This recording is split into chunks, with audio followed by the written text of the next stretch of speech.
Magic, another game we had last night. This was an interesting one. A 19-point deficit is what Houston had to overcome. Kevin Durant with 40 and 8. Reed Shepard 20 off the bench. Shepard. Desmond Bain with 30. Paolo Banchero, we can talk about that in a second here. He finished with 19, 9, and 8. But it's the 19-point deficit in the second half that's obviously the big story. And the fact that those two guys, Durant and Shepard, were a huge part of that. It's interesting to me, and I wonder what you think. Obviously, you don't ever have to want to overcome a deficit like that, but it's the playmaking, the scoring, that seems to be, Lou, where Houston's going to run in some real issues come playoffs. Yeah, but I think they got the guys to do it. It's just a matter of doing it on a consistent basis. And I love the fact that Kevin Durant put his foot down last night, and he had another one of those moments. Y'all know who I am, right? I'm Kevin Durant, and I love the fact that he's there. Now, putting a lot of that pressure on an older guy, sure, I like that, because that's precisely why you go out and go get a Kevin Durant. You go get him to put pressure on other teams. You go get him to go and win you basketball games like this. Now you need your other guys to step in and fill in the gaps. We knew that this team was going to have a different identity when Fred VanVleet went out. You know, now you have Reed Shepard, and he's doing his thing. But you just need more consistency from your supporting cast and the other guys. I think Kevin Durant is going to be fine. I think Sengun is going to be fine. Reed Shepard is going to be fine. Now, outside of that, who's going to give you something else? Is it going to be Thompson? Is it going to be some of these other guys? That's the part that you need to understand and go out and figure out if you're the Houston Rockets.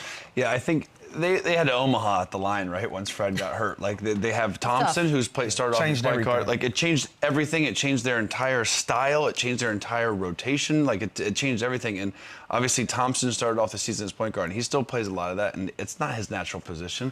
But he's done a very good job at getting his team in offense, taking care of the ball, just being athletic while still handling an offense.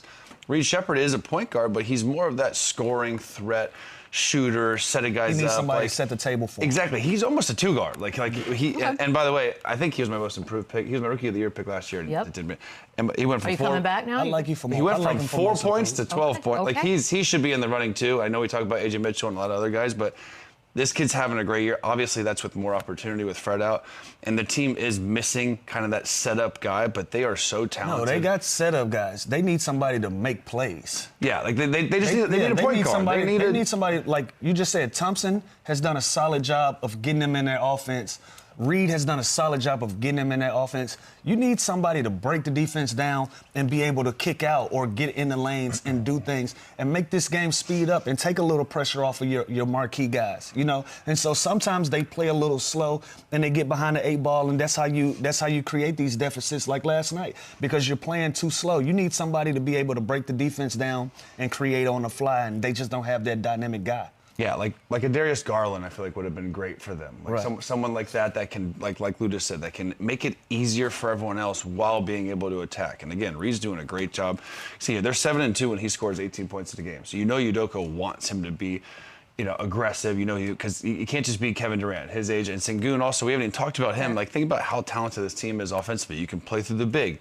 You can ISO KD. You can play fast. Jabari Smith's having a great year. Thompson is so athletic at the one position where they can hurt you in so many different ways. They're just missing something in the playoffs. When it's slowed down, they need someone to kind of set the table, and obviously that usually is Fred. And I think they'll get by it just on sheer athleticism and length and talent, but they are missing something. Missing a vital piece. A little sauce, a little crunk juice. Did it work? Did the pen work? I know. I don't know if we want that now. Why are the Starbucks cups so cool? They're so cool. They're like vintage. Don't looking. get distracted. Yeah, what are you doing? They're not even a sponsor. 40-point night for Kevin Durant means now that he's a sixth player ever to reach the 32,000-point marker, and he's tied with Kobe in 30-point games. Yeesh. It's kind of awesome. And look, there's a pretty decent class of 35 and over dudes that are still active at the moment. So I'm wondering if you look at that list, guys. Sorry. No, excuse you. If you look at that list. Is he aging the best game-wise? I think his game was just always tailored for him to be able to play and have longevity like that. His size, his length, and just being able to get to his spots. Like, Kevin Durant doesn't have to work hard to get a bucket. right? And because of that, he's able to play at his own pace. He's able to do things. He doesn't have to create a bunch off the dribble. Look, one dribble, I'm getting to my spot. One dribble, power to the rim. All of these are pull-ups. All of these are middies. You can't do nothing about it. You know what I mean? You're looking at a guy that's a 7 foot, that's almost, what is he, 6'11", 7 He doesn't want to be 7 feet, Lou. All right, well, he's 6'12". So we're looking at a 6'12" guy that can just get to his spot at ease. So at any age, he's going to be able to play and do that if he can only take 1 or 2 dribbles, just based on his size and him being able to get to his spot. Yeah, he's never had to be the fastest or strongest guy just because of his length and his size and the way he shoots over his head. Like, he's unguardable now. He's unguardable 10 years ago, and he's unguardable in 5 years, even when he loses that step and he's not. Because guess what? He's going to be able to put his back to the basket, jab. He might have to alter his game a little bit and go a little off the block, go a little more post up. But, like, one guy that's not on there is Steph Curry. He's another guy, like. He's a 35 and over. He's in that group. Oh, he is. Yeah. So, this is the actual official list, but the guys currently playing. So I think Steph Curry and Kevin Durant, those are James 2 guys Harden, that are going to age. DeMar, Jimmy. Yep. Yeah, Steph and KD are the guys that are going to age the best to me because Steph Curry, I don't care if he's 47 years old, he can shoot the ball from 30 feet. No kidding. And Kevin Durant, his size and length isn't going anywhere. It's not like he's shrinking. Yeah, he's not that old. But those 2 guys are going to be able to, they can play. That's what I'm saying. I want both of them on Team USA. I'm not bringing it up again. But they can be this version of themselves for the next 5 years if they want. They've never been the fastest, strongest guys, so when they lose that step, they're still going to be productive. Yeah, their skill set ages very well. I know, like, longevity is, as far as the most points ever, that's a different topic altogether, depending on how long you play and all that. But as far as scorers that you are scared of, like the lethal scorers of all time, where is he? I think he's number 1. He's 1. Okay. I think he's number 1. Again, everything I just said. His handle, his size, his versatility. There's no way to guard this man. You can be physical with him. He's faster than you. You can play off him. He's one of the best shooters of all time.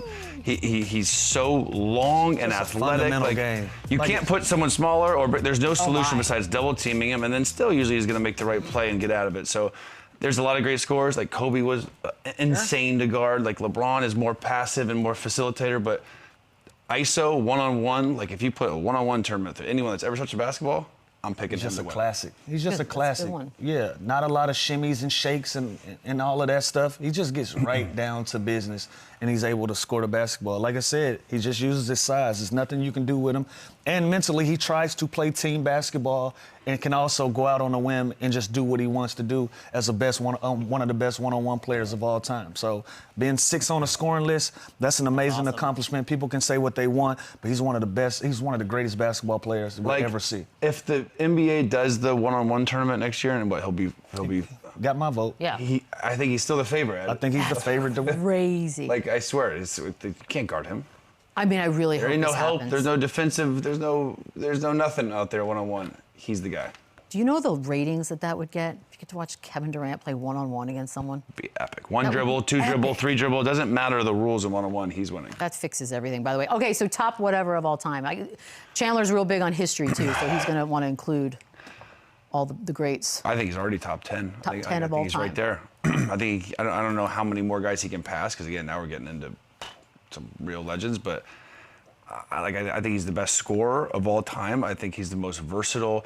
We've never seen anybody really like him till Wemby, and he's way more advanced offensively than Wemby is right now. So, again, it depends on how you vote and the resumes, but talent-wise, career-wise, basketball-wise, he's top 10 basketball player of all time. Top 10 of all time. He's top 6 of all time. Yeah, and I won't even argue that. Ooh, top 6 of all time. Only because he's... Give me 1 through 5. Yeah, give me 1 through 5 so I can get a picture. The 5 guys that's in front of him with 32,000 plus points.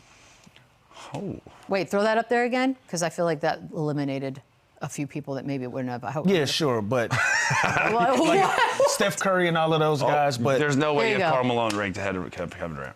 That was a lazy pick. I'll say top 5 then. Wait, who did? What are you gonna do? Jordan. Wait, top 5. Who did he knock out on this list? He knocked out Karl Malone for sure. Yeah, and I'm probably fine with that. if I know Lou, number 2's up I'll probably there. take Kareem out of there.